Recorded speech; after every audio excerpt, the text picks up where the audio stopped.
Phone लेना है, कौन सा लूँ? एप्पल ले ले, बेस्ट है। मूवी भी देखनी थी, चलो नेटफ्लिक्स पे देखते हैं। शॉपिंग भी करनी है, अमेज़ॉन है ना। मेरे क्वेश्चन का कोई आंसर ही नहीं देता है। गूगल को सब पता है।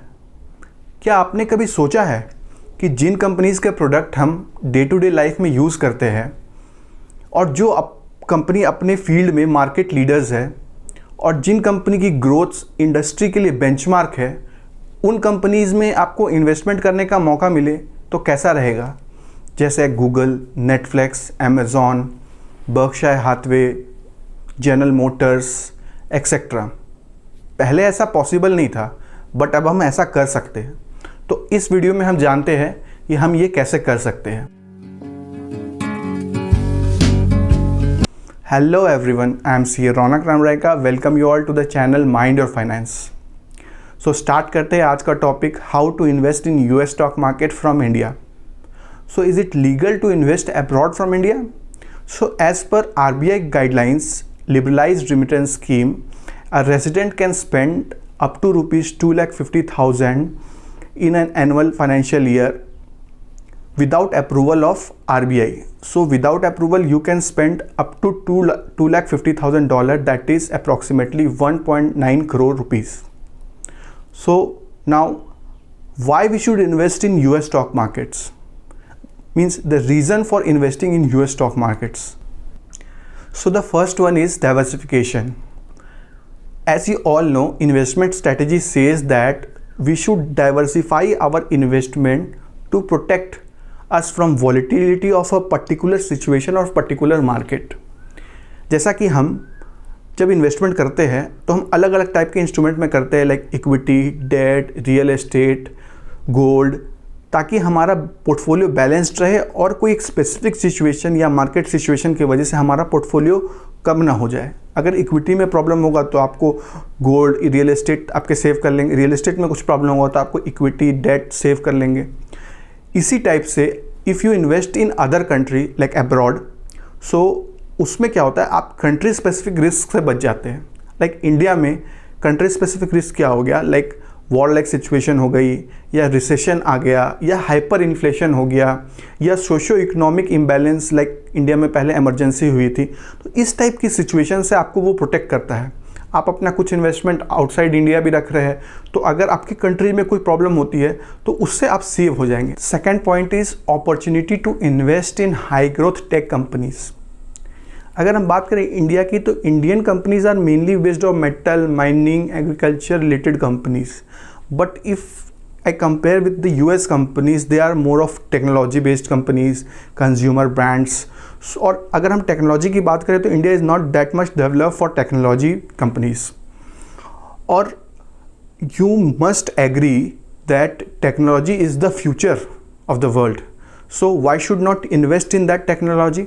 अब हम अगर ग्रोथ की बात करें तो अगर लास्ट 10 ईयर का कंपाउंडेड एनुअल ग्रोथ रेट देखें तो गूगल का ये है, for American investors it is 23%, for Indian investor it is 29%, for Apple for US investors it is 32%, for Indian it is 39%, for Tesla it is 64%, and for Indian investor it is 70%, for Netflix it is 32%, and for Indian investors it is 38%, and last Amazon का बात करें तो it is 34%, and for Indian investors it is 38 to 39% approximate. The third reason is depreciating rupee value. अभी मैंने आपको कुछ US companies के returns के बारे में बताया था, उसमें मैंने US इन्वेस्टर्स के लिए अलग रिटर्न एंड इंडियन इन्वेस्टर्स के लिए अलग रिटर्न बताया, जिसका रीज़न क्या था कि उसमें 5 to 6% रिटर्न इंडियन इन्वेस्टर्स को ज़्यादा मिल रहे थे। This is because of rupee depreciating value. मतलब क्या कि डॉलर जो मजबूत होता है उसके वजह से अपना रुपया गिरता है, तो आपका जो रिटर्न इनटेक हो जाता है वो ज़्यादा हो जाता है, 5 to 6%। अगर हम इसको एग्जाम्पल से समझें तो अगर हम एज्यूम करें कि अगर आपने $1 इन्वेस्ट किया था US कंपनीज़ में इन 1947, तो 1947 में रुपी डॉलर वैल्यू था $1 इज इक्वल्स टू 1 रुपीज़।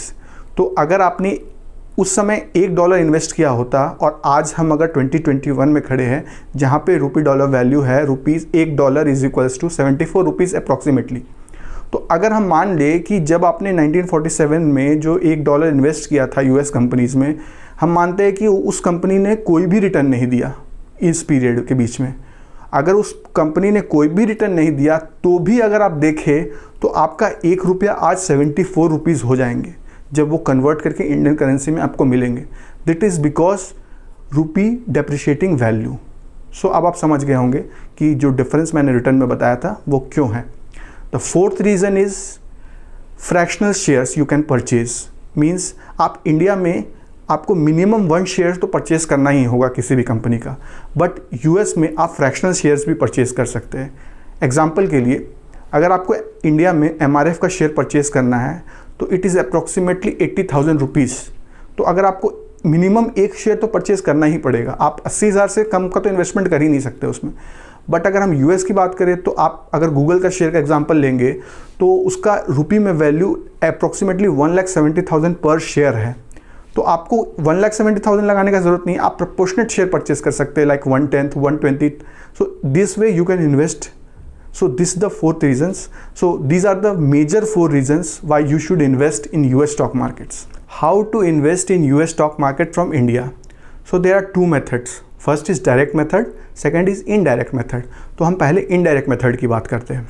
तो indirect method में आप म्यूचुअल फंड और ETFs के थ्रू इन्वेस्टमेंट कर सकते हैं। म्यूचुअल फंड की बात करें तो आप अगर एक्टिव म्यूचुअल फंड के थ्रू इन्वेस्ट करेंगे तो आप एग्जांपल के लिए पराग पारेख फ्लेक्सी कैप के थ्रू इन्वेस्ट कर सकते हैं। Second is Axis equity opportunity fund. इसमें क्या होता है कि पराग पारेख में is 30% is your US stock exposure, remaining is Indian stocks. Axis में 22% is US stocks and remaining is Indian stocks. अगर आपको म्यूचुअल फंड के बारे में ज़्यादा जानना है और पराग पारेख फ्लेक्सी कैप के बारे में आप जानना चाहते हैं तो मैंने अपने चैनल पे वीडियो बनाई है, मैं उसका लिंक आई बटन में दे दूंगा और डिस्क्रिप्शंस में भी शेयर कर दूंगा, आप वहाँ से जाके चेक कर सकते हैं।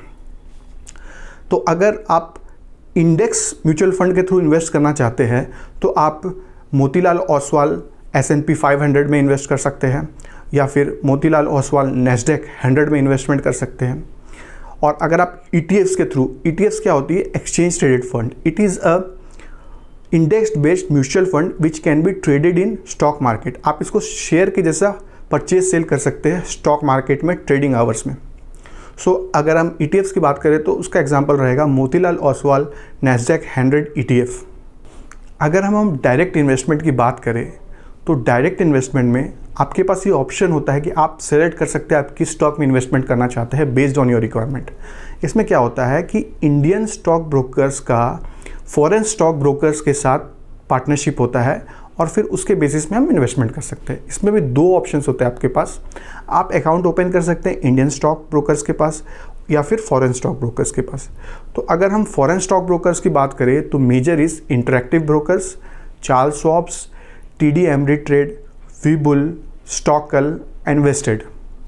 इसमें अगर चार्जेस की बात करें तो इसमें जो मेन चार्जेस होते हैं आपके वो होते हैं transfer cost, then conversion cost, then brokerage plus withdrawal cost.